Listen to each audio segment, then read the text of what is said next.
अगर मैं आपसे कहूं कि इन तीसरे स्थान पर कौन आएगा, क्योंकि इंडिया बनाम इंग्लैंड के अभी तक 3 टेस्ट मैच बीत चुके हैं और इन 3 टेस्ट मैच के अंदर एक ऐसा स्थान है जिस स्थान को अभी तक कोई ग्रहण ही नहीं कर पाया और वापिस से चौथे टेस्ट मैच के अंदर ये सवाल उठाया जा रहा है कि तीसरे स्थान पर इन 3 में से कौन आएगा। लेकिन अभी ये सवाल इसलिए उठाया जा रहा है क्योंकि अब भारत अगर एक चूक करता है तो सीरीज तुरंत हाथ से चली जाएगी, क्योंकि 3 टेस्ट मैच में से भारत केवल 1 टेस्ट मैच जीत पाया है और अब 2 टेस्ट मैच और बाकी हैं। अगर 2 के दोनों जीता ना, तब कहीं भारत 3 टेस्ट मैच जीत पाएगा और जो 3 जीतेगा वही सीरीज जीतेगा। और यहां पर आपकी इंग्लैंड की टीम 2 टेस्ट मैच जीत चुकी है, उसको 1 जीतना है, भारत को 2 जीतना है लगातार, वो भी। लेकिन अगर 2 आप तभी जीत पाओगे जब आप 3 को सुधारोगे, तीसरे स्थान को सुधारोगे। इस वजह से यह सवाल उठाया जा रहा है कि आखिरकार कौन, साई सुदर्शन, करुण नायर या आपके अभिमन्यु ईश्वरन, इन 3 के ऊपर यह सवाल उठाया जा रहा है कि तीसरे स्थान पर कौन उतरेगा।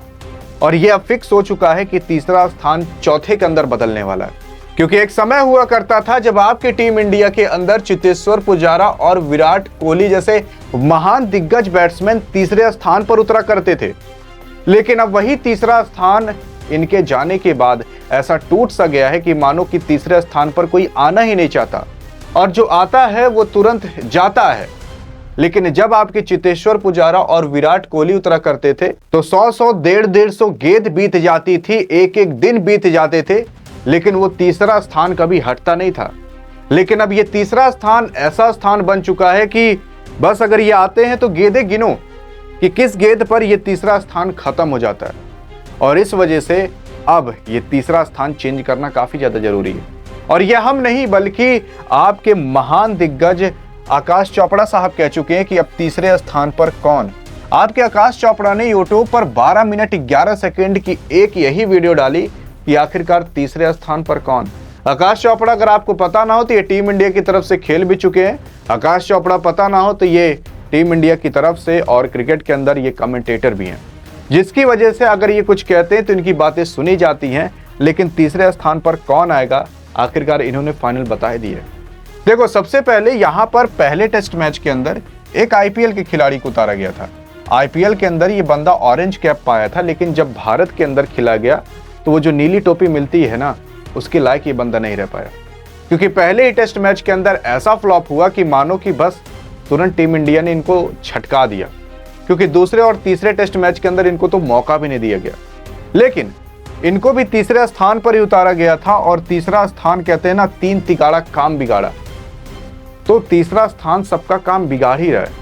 उसके बाद दिया गया आपके करुण नायर साहब को मौका। करुण नायर जो कि ट्विटर पर ट्वीट करके कहे थे कि dear cricket give me 1 more chance, मतलब एक बार मुझे एक और चांस देकर देखो, क्योंकि इनको 8 साल बीत चुके थे और इनको टीम इंडिया के अंदर मौका नहीं मिला।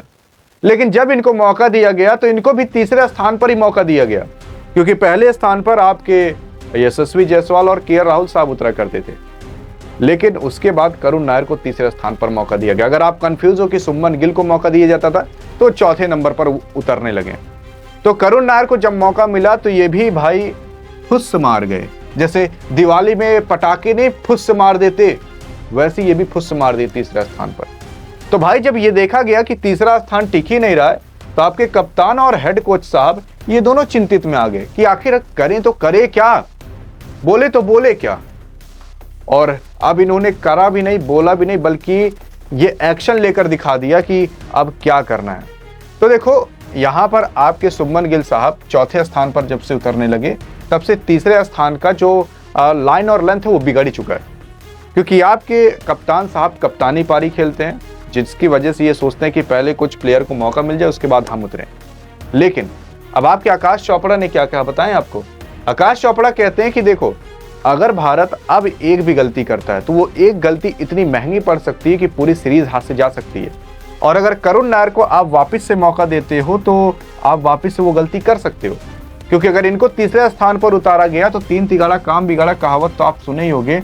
और अगर किसी आदमी को सुधारना रहता है तो 6 पारियां उसके लिए काफी होती हैं, क्योंकि 3 मैचेस खिलाए गए, 6 पारियां टोटल खेले, लेकिन अभी तक इनका हाईएस्ट स्कोर केवल 40 निकल कर आया और सभी मैच के अंदर ये 40 से कम ही मारे थे। अगर एक पारी छोड़ दे, मैच की बात छोड़ो, एक पारी छोड़ दिया जाए। बॉलिंग के अंदर ये कुछ नहीं कर पाते, फील्डिंग में उतनी इनकी दमदार है नहीं कि भाई लपक कर कैच पकड़ लें, और इस वजह से करुण नायर को अब छटकाने की बात की जा रही है।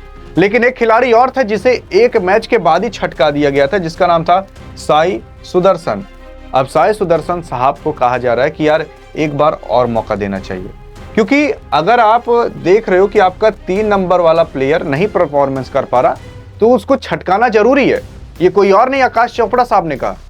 और एक बार साई सुदर्शन को मौका देना जरूरी है, और ये काम जितने जल्द से जल्द कर दोगे उतना फायदा रहेगा टीम इंडिया के लिए। फायदा इसलिए रहेगा क्योंकि यहाँ मैनचेस्टर की जो पिच है ना, ये पिच काफी उस टाइप के जिस टाइप के इंसान समझ नहीं सकता, क्योंकि यहाँ पर गेंद काफी ज्यादा स्विंग करती है। यहाँ पर बल्लेबाज समझ नहीं पाता कि गेंद कहां से कट जाएगी।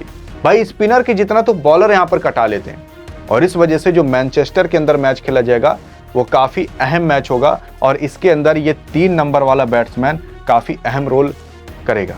क्योंकि या तो यशस्वी जायसवाल या केएल राहुल, ऐसा तो होता नहीं, बहुत कम होता है कि पहली पारी काफी लंबे समय तक टिके। देखो वास्तविकता के साथ चलना पड़ेगा, तो अगर पहली पारी नहीं टिकती तो तीसरे नंबर वाला आने वाला बैट्समैन उसको अच्छा परफॉर्मेंस करना पड़ेगा। तो काफी लोग कह रहे थे कि अभिमन्यु ईश्वरन को मौका दिया जाए, या करुण नायर को वापस से कंटिन्यू किया जाए, या फिर साई सुदर्शन को मौका दिया जाए। तो आपके आकाश चोपड़ा साहब ने कहा कि अब इनका पत्ता आप कट ही करिए, क्योंकि 6 पारी देकर भी ये कुछ नहीं कर पाए। साई सुदर्शन को एक बार वापस से मौका देकर देखिए। अगर साई सुदर्शन परफॉर्मेंस नहीं कर पाते तब कहीं अभिमन्यु ईश्वरन के बारे में हम सोच सकते हैं, क्योंकि अभिमन्यु ईश्वरन ने अभी तक फर्स्ट क्लास मैच के अंदर कमाल किया है। अभी तक ये टीम इंडिया की तरफ से उतना कुछ बड़ा उखाड़ नहीं पाए। फर्स्ट क्लास मैच वही जो आप सोच सकते हो कि जो इंडिया के लेवल के नीचे के थोड़े मैचेस होते हैं, वो मैचेस के अंदर इन्होंने अच्छा परफॉर्मेंस किया। अब जब मौका मिलेगा तो देख लेंगे, लेकिन अगर जानना है कि भाई टीम इंडिया के अंदर तीसरे नंबर पर कौन उतरेगा, इन 3 में से आपके साई सुदर्शन की सबसे ज्यादा पॉसिबिलिटी है। 90% पॉसिबिलिटी मान सकते हो कि यही उतरने वाले। लेकिन अगर आपको जानना है कि भाई साई सुदर्शन के साथ साथ लेकर आखिर ऐसे कौन से प्लेयर हैं जिनमें बदलाव किया जा सकता है, क्योंकि चौथे टेस्ट मैच के अंदर आप देखोगे ना कम से कम 3 से 4 लोग चेंज होंगे, लेकिन कौन होंगे, अगर वो जानना है कि आखिर कौन से खूंखार शेरों की एंट्री हो रही है भारत के अंदर, तो बगल में क्लिक करके बता सकते हो। और बाकी इन 3 में से किसे मौका देना चाहिए, देखते हैं आपका विचार टीम इंडिया सुनती है कि नहीं। क्या आपका सोचा हुआ चीज वो टीम इंडिया के पास तक जा पाता है, टीम इंडिया सेलेक्ट करती है कि नहीं वो खिलाड़ी को। बाकी अगर अधिक जानकारी चाहिए तो बगल में तो क्लिक करके देख ही सकते हो, लेंगे इस वीडियो के अंदर। तब तक के लिए जय हिंद और जय भारत।